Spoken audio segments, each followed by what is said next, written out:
સદાનંદ બાપુની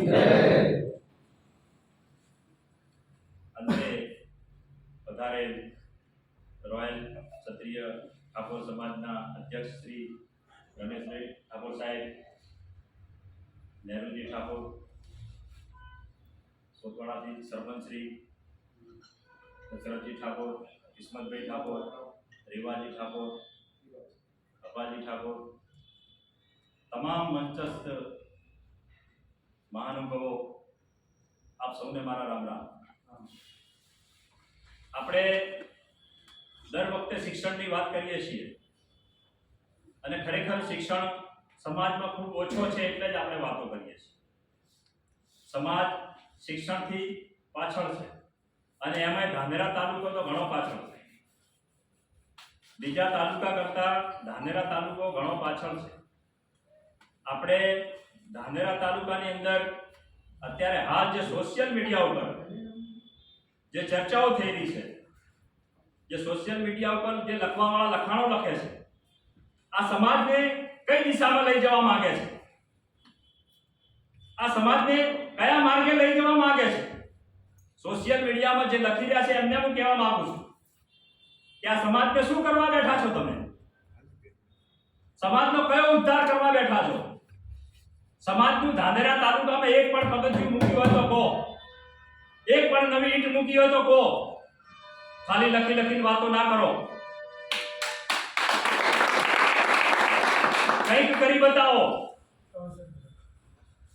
કંઈક નવું કરી બતાવો અને પછી લખો કે અમે કંઈક કર્યું છે। ખાલી લખવાથી કંઈ થવાનું નથી, ખાલી લોકોની કંઈક ટીકા કરવાથી કંઈ મળવાનું નથી। લખી લખી ટીકા કરવી એ ખોટું છે અને સમાજના ભાઈઓ છે ને સમાજની ટીકા કરો છો। બીજી સમાજ, આજે બીજી સમાજને જુઓ તમે, કેટલી સમાજ સુધરી ગઈ છે, કેટલી સમાજ આગળ આવી છે। આપણી સમાજમાં વેર વિખેર વાદ બંધ થતો નથી। કેમ નહીં? બધાને આગેવાન થવું છે, પ્રમુખ થવું છે। અલા પ્રમુખ બનીને તમે કરશો શું? 10-10 12 વર્ષથી જે પ્રમુખ થયેલા બેઠા છે અહીંયા ધાનેરા તાલુકાની અંદર, નવી ઈંટ મૂકી હોય તો મને કહો, નવું કામ કર્યું હોય તો મને કહો, હિસાબ માંગે છે, એનો હિસાબ આપીશું અમે। નવું તમે કઈ કામ કર્યું હોય તો કહો। એક કામ કર્યું છે જે સાહેબ લાઇબ્રેરી બનાવી છે, એનો પણ વિરોધ ચાલુ કર્યો છે। આ બાળકો બેઠા, આ બાળકો ભણી રહ્યા છે, શિક્ષણ પ્રાપ્ત કરે છે, આવનારી ભવિષ્યની અંદર તેમની પેઢીનું ભવિષ્ય બનશે। આજે આ લાઇબ્રેરી બનાવી ખોટું કર્યું છે? સાહેબ એવા આગેવાનો છે અંદર કે જેમણે લાઇબ્રેરીની અંદર પગ નથી મૂક્યો, કેમ આ લાઇબ્રેરી ઠાકોર સમાજમાં નથી ગમતી આગેવાનોને? આજે આગેવાનો જે કામ કરીને સતત મહેનત કરીને એક લાઇબ્રેરી ચાલુ કરી છે, એ કોઈને નથી ગમતી? કેમ આ સમાજની ટીકા કરો છો? કેમ આ સમાજનું સંગઠન નથી થવા દેતા? કઈ ના કરી શકો તો કઈ નહીં, પણ ખાલી ચૂપચાપ ઘરે બેહી રહો, સમાજનું સારું કાર્ય થવા દો, આવનારું ભવિષ્ય સમાજનું બનવા દો, આવનારી પેઢીનું ભવિષ્ય બનવા દો। આજ તમે વાદ અને વિવાદ કરો છો, એ આવનારી પેઢીનું ભવિષ્ય તમે ખરાબ કરી રહ્યા છો। અને આવો, જેને જે જોઈતું હોય અમારી પાસે માંગો, હિસાબ જોઈતો હોય જાહેરમાં માંગો, પણ આ રીતે સોશિયલ મીડિયાની અંદર લખી તમને કોઈ કંઈ મળે નહીં। આવો ને અમારી સામે આવો, અમે હિસાબ આપીશું, અમે શું કર્યું છે। આ લાઇબ્રેરી ચાલુ કરી છે, ખોટું નથી કર્યું। આ આગેવાનો રાત દિવસ મહેનત કરે છે, ખોટું નથી કરતા, એટલે અમને આજે દુઃખ થાય છે, એટલે આ વાત કરવી પડે છે। આજે આ છોકરાઓ બેઠા છે, બોલો આ ભણો છો, તમે દુખી છો અહીંયા? બિલકુલ। આ સારું કર્યું છે કે ખરાબ કર્યું છે? આવો અહીંયા લાઇબ્રેરીના બાળકોને પૂછો આવીને કે અંદર તમને શું શું સુવિધા મળે છે, આ શું કર્યું છે આ લોકોએ, એ પણ પૂછો। આ તો ખાલી સોશિયલ મીડિયામાં ફલાણા ઢેકડા પૂછના નામ લખી શકે। ભાઈ આ રીતના સમાજ આગળ આવશે?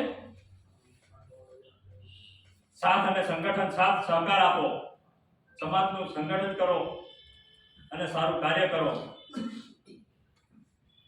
એટલે આપ સૌને હું વિનંતી કરું છું કે બાળકોને ભણવામાં ખૂબ ધ્યાન આપો, ખૂબ મજૂરી કરો, રાત દિવસ મહેનત કરો. અમારા ભાઈશ્રીએ ચોથા ભાગે મજૂરી કરીને પોતાના દીકરાને ટીડીઓ બનાવ્યો છે સાહેબ. ચોથા ભાગે મજૂરી કરીને પોતાના દીકરાને ટીડીઓ બનાવ્યા છે. આ જુનાગઢની અંદર પોતે ટીડીઓ છે, વિનોદ કુમાર સાહેબ. અમને ગર્વ છે, એક પૂરા તાલુકાનું ગર્વ છે. આખા તાલુકાની અંદર ઊંચા પોસ્ટ ઉપર એક જ ઠાકોર સમાજનો દીકરો એ ગયો છે. જોરદાર તાળીઓના ગણગણાથી અમને અમારા ગામ પ્રત્યે, અમારા ભત્રીજા પ્રત્યે ગર્વ છે. એટલે આ રીતનું આપ સૌને પણ વિનંતી કરું છું કે દરેક તમારા દીકરા દીકરીને ભણાવો, ખૂબ આગળ વધારો, ખૂબ મહેનત કરાવો અને આવનારા ભવિષ્ય પેઢીનું ઉજ્જવળ ભવિષ્ય બને તે માટે સતત મહેનત કરો. પૂરા તાલુકાની અંદર નહીં, પૂરા જિલ્લાની અંદર નહીં, પણ ગુજરાત લેવલે આપણા ઠાકોર સમાજનું નામ રોશન કરે પૂરા ભારતની અંદર. એવું કંઈક કરી બતાવો. બસ આટલું જ કહી હું મારી વાણીને વિરામ આપું છું. અસ્તુત્વ ભારત માતા કી જય. અને કુમારીમાં ભેગા મળીને જોરદાર તાળીઓ